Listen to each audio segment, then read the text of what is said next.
गोविंद गोपीनाथ मदन मोहन जी के मंदिरों में जो श्री राधा रानी के विग्रह हैं, वे कैसे प्रकट हुए, आइए जानते हैं। गोविंद देव जी के मंदिर में जो श्री राधा रानी विराजमान है, उनके बारे में ऐसा कहा जाता है कि राजा प्रतापरुद्र के दत्तक पुत्र श्री पुरुषोत्तम जना बड़े भक्तिमान एवं धर्मनिष्ठ थे। एक रात्रि उन्हें स्वप्न में श्री जी ने दर्शन दिए और आदेश किया, पुरी धाम में चक्रबेड़ नामक स्थान पर मेरे विग्रह को लोग लक्ष्मी जी की मान्यता देकर पूजते हैं, परंतु ये भ्रांति है। वास्तव में मैं ब्रजेंद्र नंदन श्री कृष्ण की प्राणवल्लभा श्री राधा हूँ। मैं इतने समय से केवल गोविंद देव के प्राकट्य के उस स्वर्णिम क्षण की प्रतीक्षा कर रही थी। अब जब वे प्रकट हो गए हैं, तो तुम मुझे उनके निकट भेज दो। श्री जी का आदेश मिलते ही राजा पुरुषोत्तम जना ने उसी क्षण उसका पालन किया। बड़े ही श्रद्धा और सम्मान के साथ उस विग्रह को वृंदावन लाकर श्री गोविंद देव जी के समीप प्रतिष्ठित किया गया।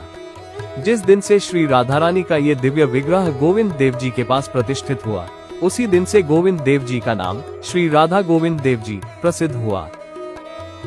श्री मदन मोहन जी के मंदिर में जो श्री राधा रानी विराजमान है, उनके विषय में ऐसी कथा कही जाती है। श्री मदन मोहन जी का प्राकट्य सुनकर उड़ीसा के राजा प्रतापरुद्र के सुपुत्र श्री पुरुषोत्तम जना ने बड़ी श्रद्धा सहित 2 विग्रहों को पुरी धाम से वृंदावन भेजा। तब श्री मदन मोहन जी ने अपने निज पुजारी को स्वप्न में आदेश दिया, पुरी से जो 2 विग्रह पधारे हैं, उनमें से उन्नत स्वरूप वाली तो श्री ललिता जी हैं और वामन स्वरूप वाली मेरी प्राणाधारा श्री राधा है। अतः राधा विग्रह को मेरे वाम पार्श्व में तथा ललिता विग्रह को दक्षिण पार्श्व में विराजमान करो।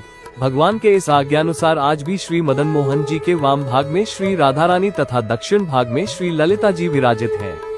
तभी से मदन मोहन जी का नाम श्री राधा मदन मोहन के रूप में प्रतिष्ठित हुआ। गोपीनाथ जी के विषय में ऐसा कहा जाता है, एक बार श्रीमन नित्यानंद प्रभु की पत्नी जाह्नवी जी गोपीनाथ जी के दर्शन करने मंदिर गयी। दर्शन करते हुए वे विचार करने लगी, हमारे लाल जी तो बहुत उन्नत है, यदि श्री जी भी तनिक उन्नत होती तो ये जोड़ी और भी प्रिय होती। मध्यरात्रि को गोपीनाथ जी ने स्वप्न में आज्ञा दी, मेरी समप्रिया का स्वरूप आप पधराओ। अनुश्रुति है कि जाह्नवी जी ने एक सुंदर प्रतिमा प्रकाशित की, जिसमें वे स्वयं समाविष्ट हो गयी और निज परिकर को आज्ञा दी कि इसे मंदिर में ठाकुर जी के साथ विराजमान कर दो।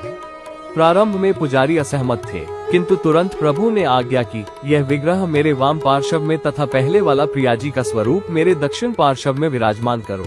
तदनुसार आज्ञा पूरी हुई। तब से मंदिर में मध्य भाग में गोपीनाथ जी, वाम पार्श्व में जाह्नवी माँ तथा दक्षिण पार्श्व में छोटे स्वरूप में राधा रानी विराजमान है, जो अपनी रूप माधुरी से भक्तों को प्रफुल्लित और आनंदित करती है। इसी प्रकार तीनों ठाकुर जी के राधा रानी को पधराया गया। जय गौर गदाधर।